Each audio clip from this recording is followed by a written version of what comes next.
Hi guys and welcome to my channel. So today we're going to be looking at the Costars. Now this is video with Joan Rivers. She hosts it, and obviously I think it must be the Joan Rivers show, and she has the Costars, Elvis Costars on there.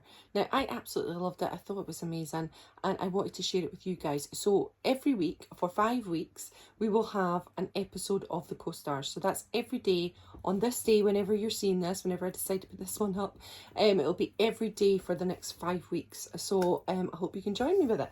So we're just going to get cracking straight into it and watch it. Now the first one, it has 4 co-stars and we'll get to meet them all, you'll get to see. So yeah, stick with the channel.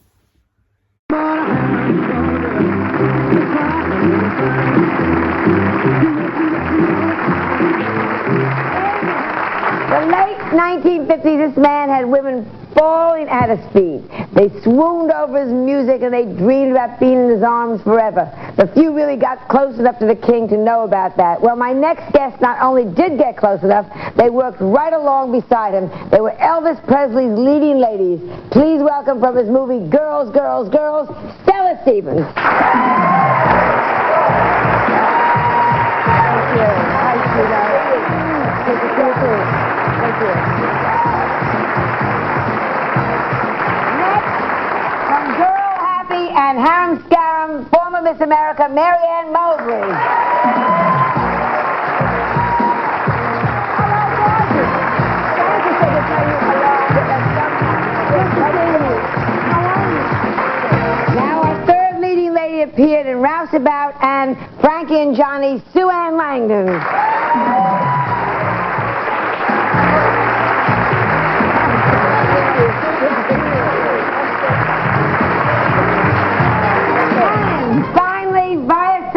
From California, she appeared with Elvis in Speedway. Oh, God bless her.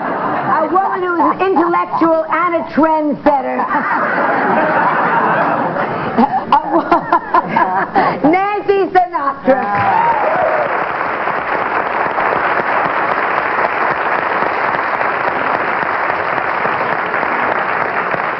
And to have all 4 of you here is incredible and wonderful. Did you all know Elvis before you started to work with him?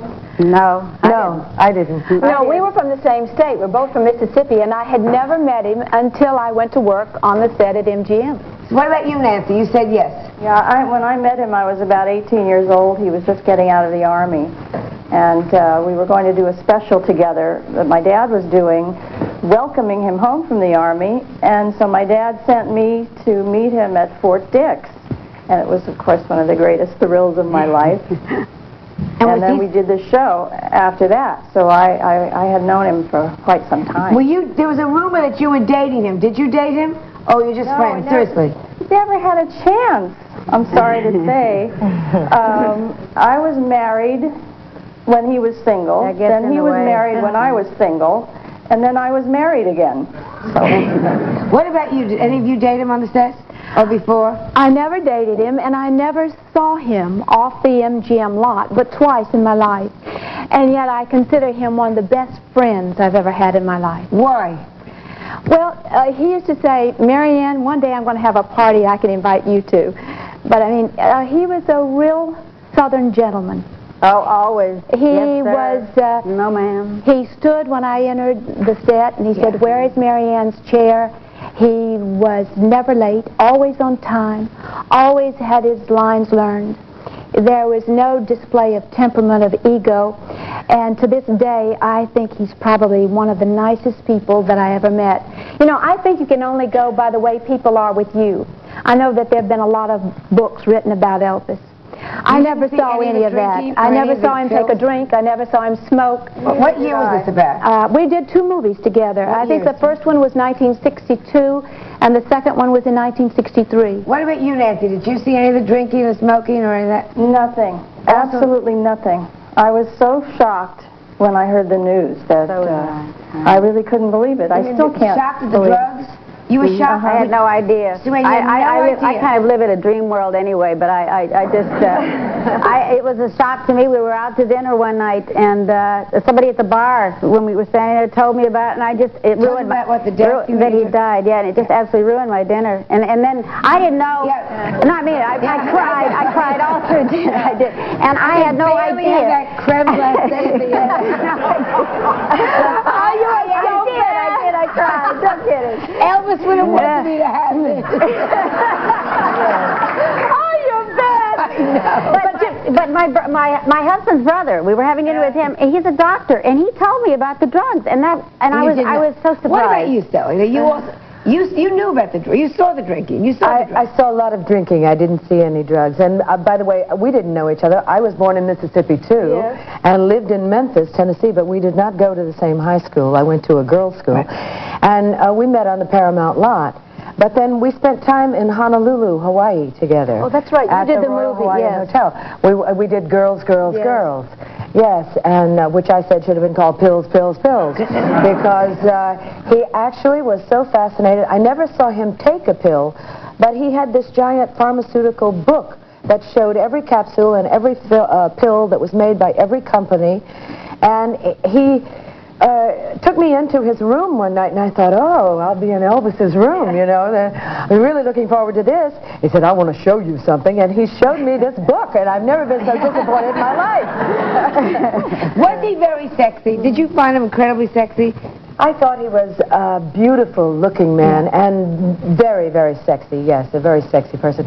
But also, over there, he was drinking in Hawaii a lot of Hawaiian punch and Planters punches, drinks with little cherries and pineapple and umbrellas. And, yes, right. Those kind of things, and quite a few of them. Too many. Too many drinks. Yes. What about you? Did you find him sexy, or did you just find him... I'd like to say one thing first. Elvis was not the kind to really break the law. I never heard of Elvis doing crack or cocaine or marijuana. Most of the pills, and I think this should be said, were prescription. They were given by doctors.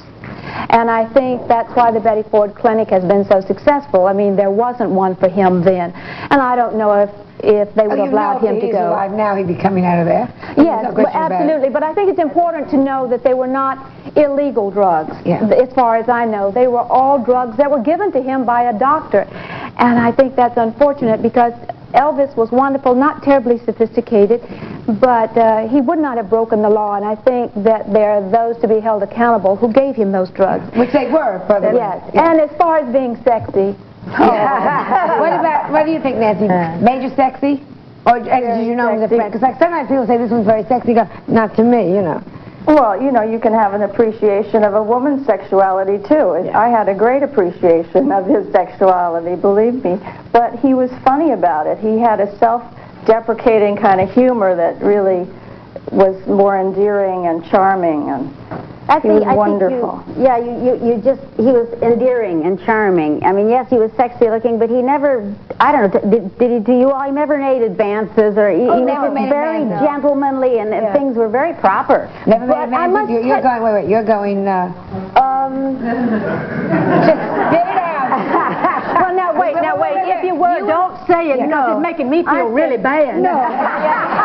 I think you're absolutely right about the fact he wouldn't break the law, but I think the reason he was fascinated with the pills was that he was supposed to be a superhuman, somebody who was larger than life, and he was all of a sudden put into a position of working with a lot of people who had studied for many years, who had studied acting and directing and knew a lot about filmmaking and theater, and knew a lot about things that he did not really know about. I think he took these pills trying to make himself be more like a super person, or come up to these expectations that people had of him. He was very uncomfortable in that position. I thought so, too. And that's why he surrounded himself with his little wall of people. I want to talk about the group that he surrounded himself with, and also, what did it for your careers when they said you're going to start a movie with Elvis Presley? Did it help you or did it hurt you? Don't answer, so we'll be back with more in a moment. Let's talk about his affairs.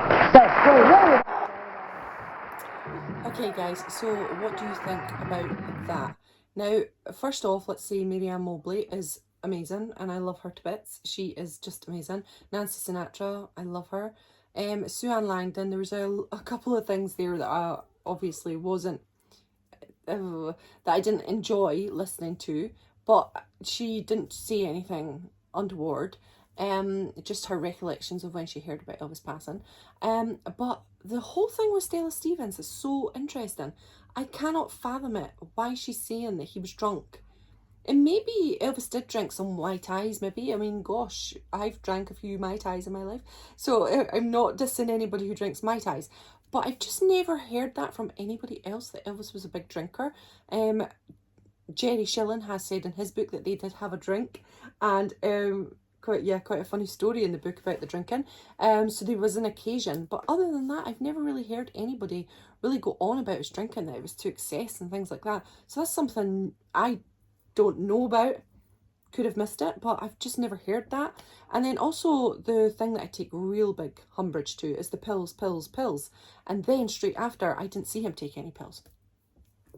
So yeah, that is the perpetuation of a myth. That is what keeps the myth going, because if you were just to hear pills and then nothing else, then that could be the headline of the story, rather than, well, I didn't actually see him take any pills. Right, okay. So yeah, it's a bit of a shame, that part. And then also the part where at the end, which there is some kind of merit in that, about Elvis taking medication because he was expected to be something.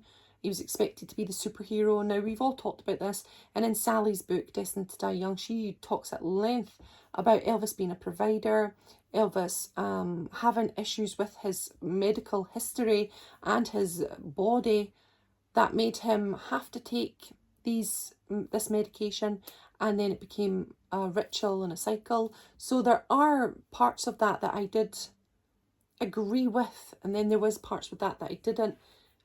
So yeah, what are your thoughts on it? Please put down in the comments below. I'd love to hear every bit of your thoughts. Yeah, I'm torn with Stella Stevens there. But the rest of the girls, I really enjoy their take on it. And Mary Ann Mobley just makes me love her even more. I want to go straight away and watch Girl Happy, because and Harem Scarum, which she got the dates wrong, but that's okay. It's her movie. She's in the movie, so she can say that if she wants. So yeah, I absolutely love watching stuff like that. I hope you're enjoying it. Please come back next week for part 2. I'd love to see you there. All right, TCB everyone, and I'll catch you later. Bye.